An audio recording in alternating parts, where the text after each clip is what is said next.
Okay, so we're going to talk about color harmony. What is color harmony? It probably is not this Afghan that's draped over this love seat. Um, and you have an ideal of what color harmony is, I think, inherently. It's really the notion that the colors belong together. You put on an outfit and you know when colors clash. You know when colors don't belong together. It's not always easy to tell why, and that's what we're going to talk about today. Um, these colors were selected from a Monet painting.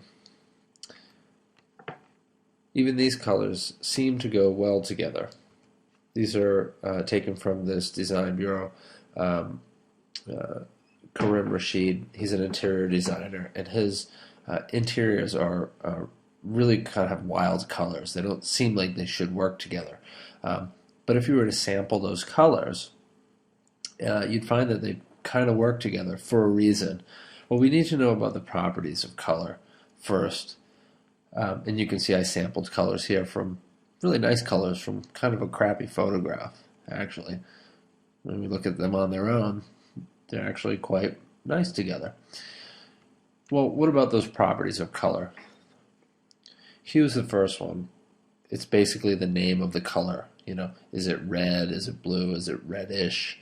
Is it greenish?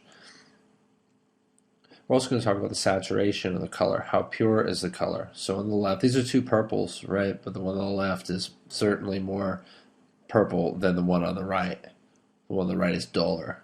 You can think of it as like, you get that red sweatshirt and it's brand new and it's red, and then you wash it a whole bunch of times and it kind of turns pink and it gets faded. It becomes desaturated. And then lastly, value. How light or dark is the color? And this doesn't just pertain to black and white. In this case, it's easier to see value in black and white. We often change color to black and white to see the value. Just memorize it this way, HSV. So is this color fully saturated? You don't know, you're not sure. You probably say yes. I would agree it is. What about this red? Seems pretty bright.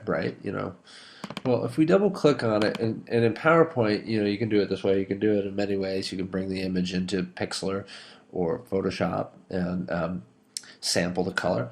Well, I'm just going to double click it here. I'm going to go up to my fill and go to more colors. And I'm going to see where on this little slider I land.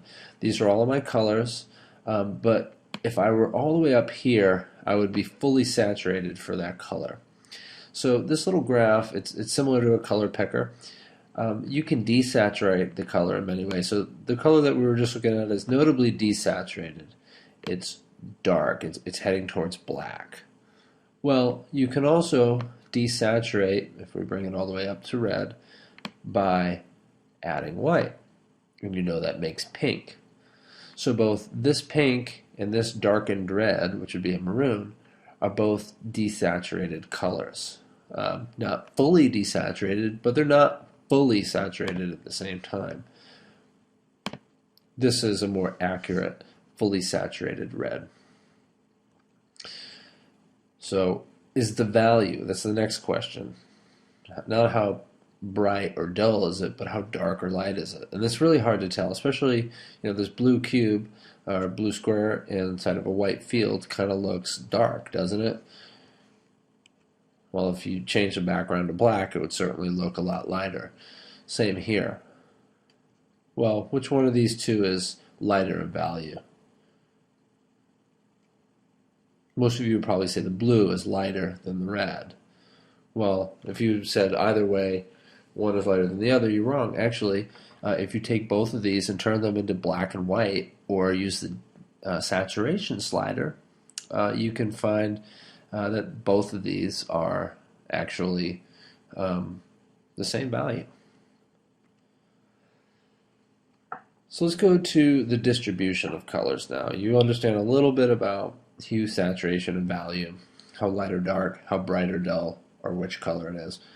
But now we want to talk about how those all add up together. So the distribution of the colors. Back to the Karim Rashid color palette.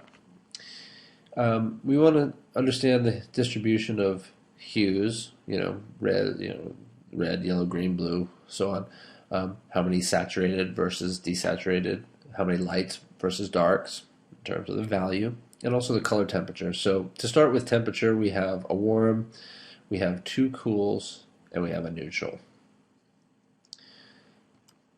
In terms of the saturation, we have a fully saturated, we have two less saturated, but certainly you would say that was blue and that's yellow. And then we have kind of a desaturated tone. I don't know what this color is really. It's kind of bluish, could be even violet.